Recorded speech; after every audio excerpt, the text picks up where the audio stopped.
master your major seventh chords to build yourself on the track to becoming a jazz pianist. One of the biggest struggles a lot of piano players run into is they see these lead sheets with all these chords, major 7, major 9, dominant 7th, augmented, minor 7 flat 5, and they get overwhelmed.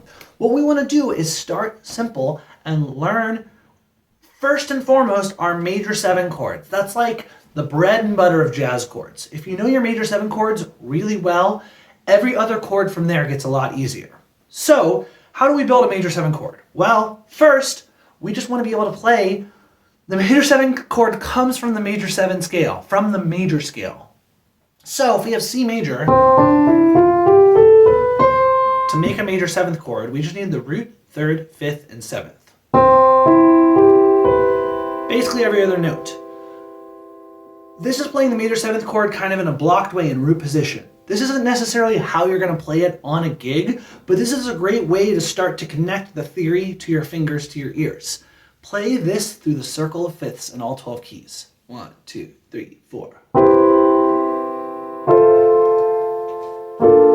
Make sure you can play it in time. Notice how I don't have to look at my fingers? Very confident. I'm playing every chord note at the same time. I'm not rolling into the notes like unconfident about it, but it's like there. All 12 keys. This might take you a week or two. That's okay. Spend a few minutes on it a day.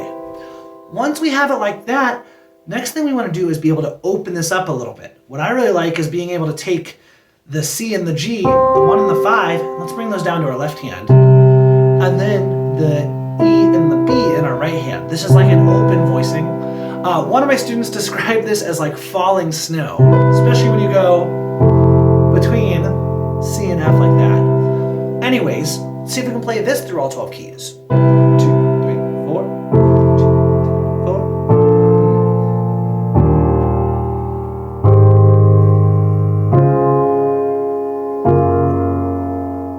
See if I can do it without looking.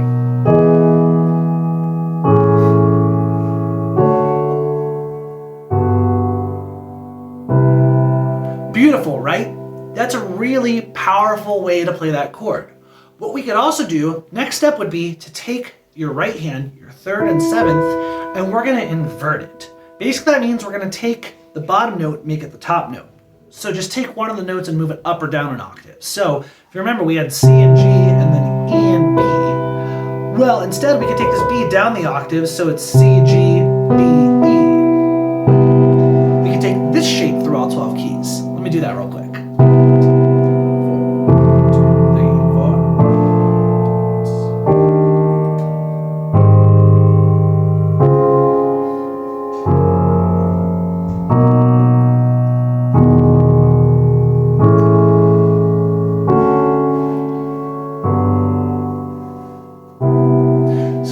Here's the special sauce of this video.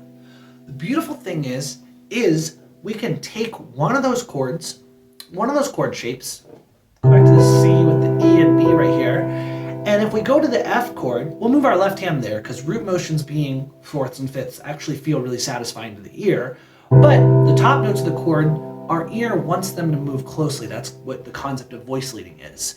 So we could take this E and this B, and when we go to the F chord, we can switch it to E and A, right? And now we've barely moved our right hand, and we've switched between those two chords with very little effort. And we're now voice leading, we're now connecting the chords, just like we would in a song. So we could alternate where we do the 3 and 7 in the right hand, from bottom to top, and then on the next chord we do 7 and 3. Back and forth through the circle. Check it out. Here's our B flat, 3 and 7 on top, and then E flat's gonna have 7 and 3. You notice it's just kind of trending downward?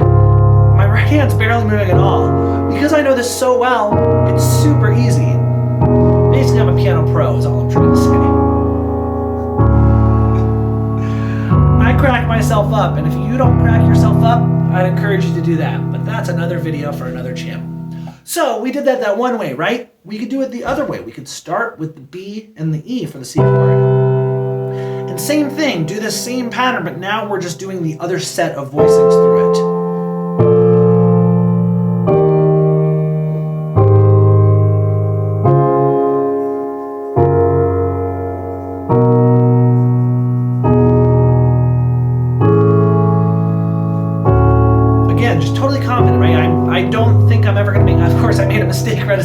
Right as I said I wasn't going to make a mistake, I bumped a note. But you get my point. You want to know it so well that you can talk. You can close your eyes. You can let your mind go elsewhere. Because the truth is, when you're playing with a band, you don't want to be stuck just like glued to the keys. You want to know what you're playing so well that you can connect with your bass player, connect with your drummer, connect with the audience. Think about the elements beyond just the notes, right? Anyways, that's another video right there.